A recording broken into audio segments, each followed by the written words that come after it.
Hello families, welcome to Bluegrass Head Start. I'm Miss Amy and today I'm going to show you how to make one of the easiest things and your kids will love you for it. We're going to make Play-Doh and it's all ingredients you'll have at home. I have a big, in your package you'll get a copy of the recipe, but I have a bigger one to show us here today. It's really easy. We're going to have 2 cups of flour, 1 cup of salt, 1 cup of water. I have my water over here. And then optional, you don't have to put it in there, but I think it makes the smell better and it's prettier. You can put a package of Kool-Aid mix. Some people like use food coloring, but if you do, sometimes it kind of stains your hands. All right, and when you're doing this with your kids, I always like to talk to the children as I'm working with them, because they soak in everything. So just, tell them everything you're doing. So we're gonna start with our dry ingredients first, because that's what's on our recipe. But also it helps better if you do the dry ingredients first, so the wet ones, so they don't get stuck. We have our 1 cup measuring cup here, and we're gonna start with the flour. And this is something you can do yourself with the kids, talk to them, talk about the flour, what else you do with the flour. Have they ever helped you like make a cake or make cookies? So, and I bought the little bitty one, so I think we're gonna have to pour. And my measuring cup is a single 1 cup measuring cup. So we have to fill it up 2 times. And of course, I'm making a little bit of a mess here, but that's okay, because messes happen. And I always like to teach my kids that it's okay if you make a mess or make a mistake or something happens, to let them know that it's okay that adults make mistakes and they make messes and they do things just like children do. Let's get our... See, look at that, just came right out. So now we have 2 cups of flour. The salt will be a lot easier. So it has the little pour spout. You can also talk to them about salt. Have they ever seen it in the container, or do they only see it in like a little salt shaker? And you can talk about what else you do with salt. Let's fill it up here. We've got to get this one all the way up to 1 cup also. We are almost there. There we go. We have 1 cup of salt. And now we need 1 cup of water. See, I did not need that much. Let's fill up our measuring cup. Again, to the top of the red line for 1 cup. Pour that in. And now for the fun part. Now we're going to add in Kool-Aid. You can use any color, any flavor, any kind. But I always think that when you add the Kool-Aid, it gives it a nice color, so it's not just bland. And then also it makes it smell good. Whatever scent you get, it's going to make it smell good. And then you can talk also about the kind of Kool-Aid you're using with the children. What kind is their favorite kind. And you can also talk about what does it smell like and what color. Just by looking on the outside of the package, see if they can tell what color it's going to be, because sometimes it's not always the same color. But ours today, we picked orange, so it is still going to be orange. And it's going to smell like oranges.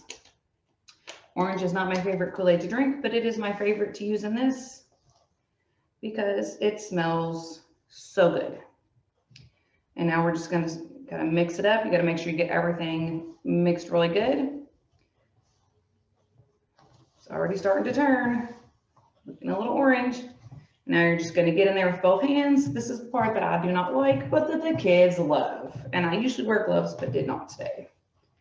The kids love this, the squeezing, it really kneading it with your fingers to really make sure everything gets really mixed. And it looks like I got a little of the Kool-Aid on my fingers, but that's okay. It will wash off because it is just Kool-Aid. See, this one does not take very long to mix. It's already starting to mix very nicely.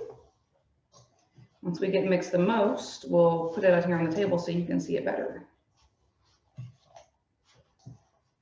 I think we've got most of it. We'll move the bowl so you can see our nice orange Play-Doh. It's not real bright, but it is orange. So then whatever, just whatever color you want it to be, just pick that color Play-Doh. And just really mix it really good. You're gonna knead it. And then the kids can either play with it alone, or I put suggestions on your paper that you can use cookie cutters, rolling pin, just really anything, craft sticks. Just really let them bring out their imagination. And I have it here in a nice ball. And ta-da, you have homemade Play-Doh. And there's enough here for probably 2, maybe 3 kids. And so, if you have more, you can always double it. You can always add more. And I found, this recipe is really great. It'll last for quite a while. You can either put it in a Ziploc bag, which is what I have, or you can store it in a bowl. Put mine in my bag here. Just want to make sure that you seal it up. But then it will stay good for quite a while. Because my kids have always really enjoyed playing with it. And I still have Play-Doh stuck to my fingers. But I also wanted to show you that you're going to get this in your packet too. It talks about the benefits of Play-Doh. Children get fine motor skills. They improve their writing skills. They develop hand-eye coordination, social skills. It can be a calming technique. And they learn creativity and imagination. Talking about those adding extra materials to play with their Play-Doh, they can go crazy with that. Now I've had children want to put, like they wanted to draw on the Play-Doh, but I've had them, they love to cut it, which really helps with their fine motor skills. And then you could use craft sticks. We've used pipe cleaners and made little bugs out of it. They can really let their creativity go, just really get their imagination going and make anything they want. Play-Doh is a really diverse, or that's not the word I'm looking for, really multi-purpose thing for kids to play with. They can have, play with it for hours, do whatever they want. They can make it to anything they want. They can make a snowman. They can really just have a really great time with it. Play-Doh is just a really great thing that kids love to play with. And here we made this, maybe 5 minutes, and with ingredients that we have at home. So maybe if it's a cold, rainy day and you have nothing to do with the kids and they're bored, have them help you make some Play-Doh, and there you've got hours of fun. Well, I hope you enjoyed making the Play-Doh, and I hope your kids enjoy it at home. Thanks.